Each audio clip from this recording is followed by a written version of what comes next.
What's up, Facebook, YouTube, and everybody in between?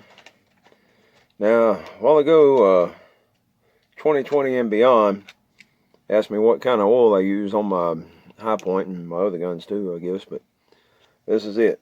It's Remington, or Rim Oil, by Remington. Specifically formulated for cleaning, lubricating, and protecting firearms, long-lasting for smooth, reliable function under all weather conditions, effective at negative 20 degrees Fahrenheit to 165. But anyway, that's what it is. It's Rim Oil by Remington. It costs you about $2 or $3, depending on where you're at. Now, for the rest of y'all, I got a question. And I'm fixing to make this thing safe here for all the nitpickers out there. Totally unloaded, and the slide's locked back. See there? See there? Now, I got a problem. My rear sights on this thing, even though it runs reliably. Ooh, look at all that oil. Man, I didn't think I got that much on there, but okay. Anyway, for some reason, my rear sights won't stay fixed. Now,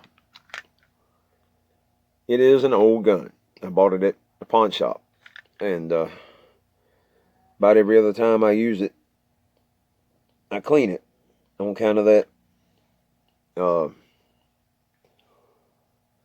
do you call it, feed ramp. Got a little, to it, a little yuck.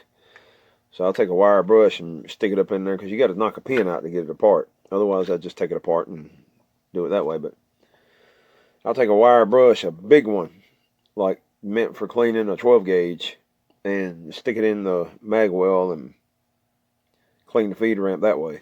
That way it stays nice and shiny and smooth. But anyway, I got a question for the rest of the gun world. Now, the way I was going to get around these rear sights was to put another system on here, which would require one of these, a picatinny rail, which I had left over from when I put them on my AR. Because my AR only had one rail down the top. And I ordered these the same time I ordered my light and my bipod and my ammo catcher, my brass catcher. But anyway, I had one left. So what I was thinking is there's two different ways, three ways I could go about doing this. Well, four really. But the one way, they got a laser that goes right in front of the trigger guard. It actually hooks to the trigger guard. But they're kind of hard to come by right now. There's also a grip laser that goes on either side of the grip. One side or the other, I don't remember which. But they are extremely hard to come by, because shortly after I got this thing and I realized the rear sights were a little wonky, I looked into a grip laser. And not only does it make the gun asymmetrical, you can't find them anymore. I couldn't find them anyway last time I looked. But what I'm wanting to do is one of two things. Take this leftover picatinny rail and put it on top. And of course, I'd have to cut out for that rib right there. I don't know why in the hell they got a shotgun rib on the top of a handgun slide, but they do. But I'd have to mark it and take a Dremel and cut out for that rib. And then I could put either a laser or a red dot or probably whatever I wanted on it. Problem is, this slide is very heavy. And if you use any kind of ammo that's rated for higher than the minimum to make the automatics work, there's no way to screw this down up here. All right, you can't drill into that. Well, I imagine you could, but I'm not going to. It's not very thick, really, and at least one of these screws would be too close to the firing chamber for comfort. Now, that leaves me with some sort of epoxy. And what I'm afraid of is when that slide comes back on a heavy round, it's going to sling it off in my face when it recoils. My other option is to put it down here. Thing is, it couldn't be no longer than about an inch. So I'd have to basically cut out between the screw holes and glue that part on there in between my two fingers here.